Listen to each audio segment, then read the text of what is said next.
500 साल आगे जा चुका। सहाबा भी गए, ताबईन भी गए, तबा ताबईन भी गए, खैरुल कुरून भी गया।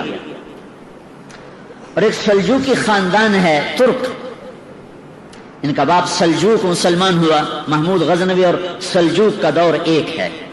सल्जूक की औलाद में एक बादशाह है अलप अरसलान। अल्लाह ने इसके जरिए से अपने दीन को इज्जत बख्शी और अहले ईमान को इज्जत बख्शी। ये अपने सरकारी दौरे पर निकला हुआ है।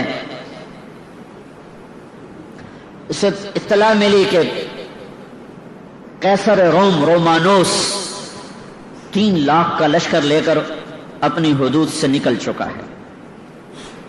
आर्मीनिया कहां और इस्फहान कहां, हजारों मील का बीच में सफर। तो उसने सारे अराकीन सल्तनत को जमा किया। कभी अब क्या किया जाए? तो सब ने कहा हम तैयार नहीं हैं, 3 लाख का लश्कर है, तो हमें पीछे हटना चाहिए और तैयारी करके फिर सामने आना चाहिए। तो अलप अरसलान ने कहा इस पीछे हटने में वो जितने कत्ल गारत करेगा, जितनी बेटियों की इज्जत बर्बाद होगी और जितना मुसलमानों का खून बहेगा वो तो मेरी गर्दन पर होगा। तो उन्होंने कहा आपकी गर्दन पर कैसे होगा? हम तो तैयार ही नहीं है, हमारे पास असबाब ही नहीं है।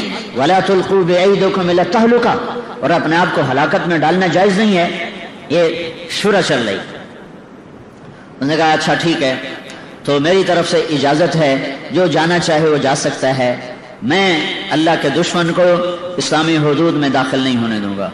मैं अपनी जान का नजराना पेश करूंगा, उसके बाद मेरे ऊपर कोई हुज्जत न होगी, मेरे ऊपर कोई जुर्म ना होगा।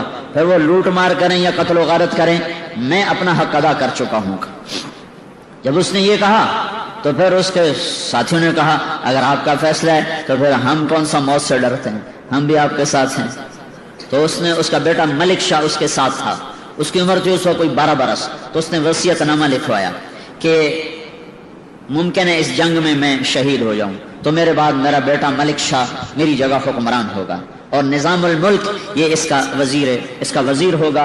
और जब तक मलिक शाह बालिग नहीं होगा, उमूर सल्तनत को निजामुल मुल्क चलाएगा।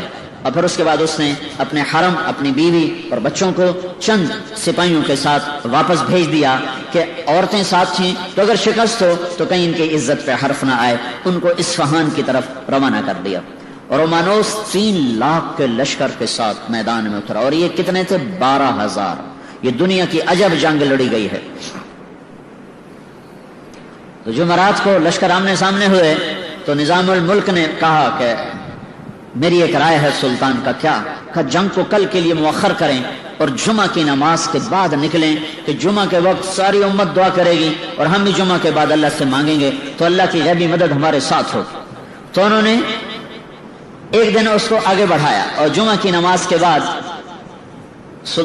सुल्तान ने खुद नमाज पढ़ाई। क्या जमाना था, बादशाह खुद इमाम भी होते थे।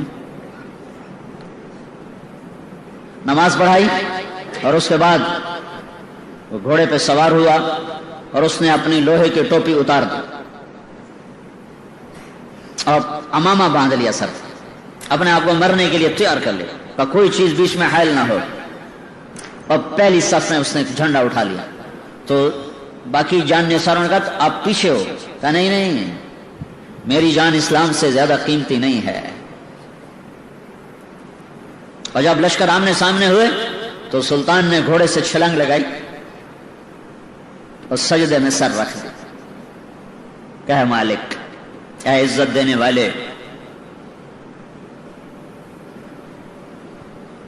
ऐ हर चीज के बादशाह, आज हमारी इज्जत भी तेरे हाथ में है, जिल्लत भी तेरे हाथ में। तू जिसके साथ होता है वही फतह पाता है, तू जिसको छोड़ देता है वही नाकाम होता है। किल्लत और कसरत तेरे दरबार की चीज ही कोई नहीं। कम मिन फ़िअतिन क़लीलतिन ग़लबत फ़िअतन कसीरतन बिइज़्निल्लाह। और सजदे में सर रख के वो रोया है। अब फिर उसने कहा मैं सुल्तान नहीं हूं, मैं एक सिपाही हूं, मैं मारा जाऊं तो मेरी वजह से भागना नहीं, आखिर तक लड़ते रहना और मरते रहना, ताकि हम अल्लाह के दरबार में सुरखरू होकर पहुंचे।